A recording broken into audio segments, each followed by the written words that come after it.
अरे यार 3 बजे फिल्म शुरू हो जाएगी, तू क्या कर रही है? बस मुझे 5 मिनट दे, मैं अभी साड़ी बदल कर आती हूँ। अरे बहू, तू अचानक कहाँ जा रही है? तेरी सास तुझे आवाज दे रही है। अरे छोड़ ना, ये बुढ़िया कभी नहीं सुधरेगी। क्या हुआ माँ जी? मैंने आपको कितनी बार मना किया है कि मुझे जाते हुए टोका मत कीजिए। मैं फिल्म देखने जा रही हूँ।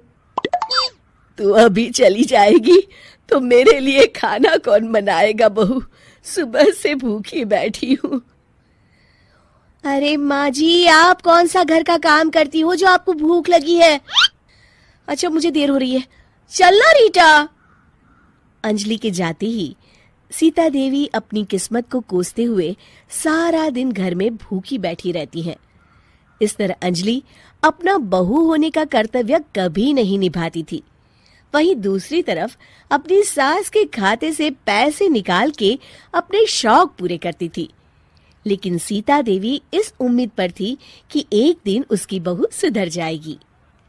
फिर एक दिन सीता देवी की जुड़वा बहन गीता देवी वहां आती है। अपनी बहन को घर के काम करते हुए देख गीता देवी आग बबूला हो जाती है। अरे ये सब यहाँ क्या चल रहा है सीता? तेरी बहू कहाँ है जो तू घर के काम कर रही है? सीता देवी भावुक होकर रोने लगती है। अब तुझसे क्या छुपाऊं? मेरी बहू रत्ती भर भी मेरी इज्जत नहीं करती। मजबूरी में मुझे घर के सारे काम करने पड़ते हैं। वो तो बस सारा दिन अपनी सहेली के साथ सैर सपाटा करने में लगी रहती है। अच्छा, तो उस चिड़िया के पर निकल आए। तू चिंता मत कर, मैं ऐसी कई बिगड़ैल बहुओं को ठीक कर चुकी हूँ। अब मैं इस चुड़ैल से निपटूंगी। तू कुछ दिनों के लिए मेरे घर चली जा, मेरी बहू तेरी अच्छी देखभाल करेगी। फिर दोनों बहनें आपस में साड़ियां बदल लेती हैं और सीता देवी अपनी बहन के घर चली जाती हैं। देर रात अंजलि जब घर आती है तो अपने कमरे का नजारा देख उसकी आंखें फटी की फटी रह जाती है। हे राम, मेरे कमरे का एसी कहाँ चला गया? और मेरा 56 इंच का एलईडी टीवी कौन ले गया? अंजलि तहस के साथ अपने सास के कमरे में जाती है।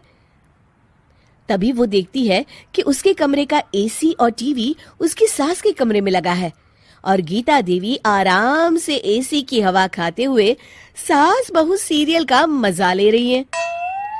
अच्छा, तो ये सब इस बुढ़िया की कारस्तानी है। अभी इसे बताती हूँ। ये सब क्या है माँ जी? आपकी हिम्मत कैसे हुई मेरे सामान को हाथ लगाने की?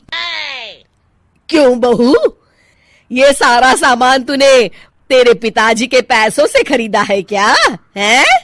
लगता है तू भूल गई कि ये सारा सामान मेरे पैसों से आया है, इसलिए मैं अपनी सारी चीजें अपने कमरे में उठा लाई।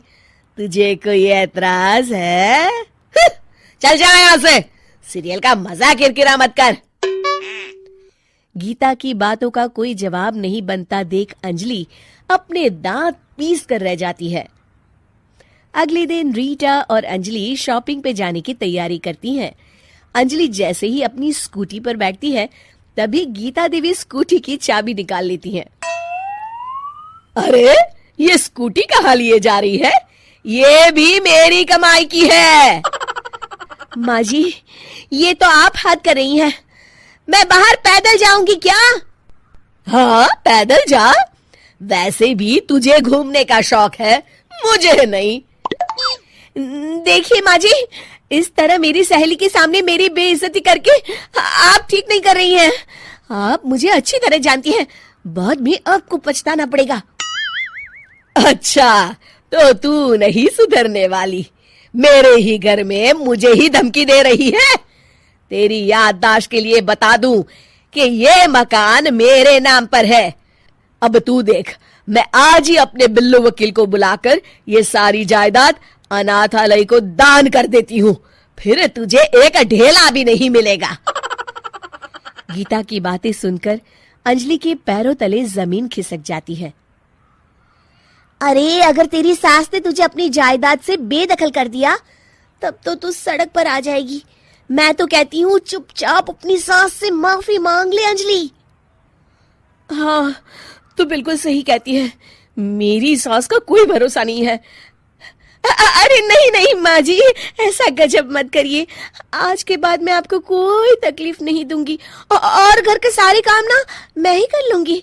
मैं आपको एक अच्छी बहू बनकर दिखाऊंगी। कुछ दिनों के बाद, ये लीजिए माँ जी, आराम से गाजर का हलवा खाइए। खुशबू तो बहुत अच्छी है। हाँ माँ जी, वैसे मैंने सब काम कर लिया है, तो मैं आपके पैर दबा दूं, आप आराम से हलवा खाइए।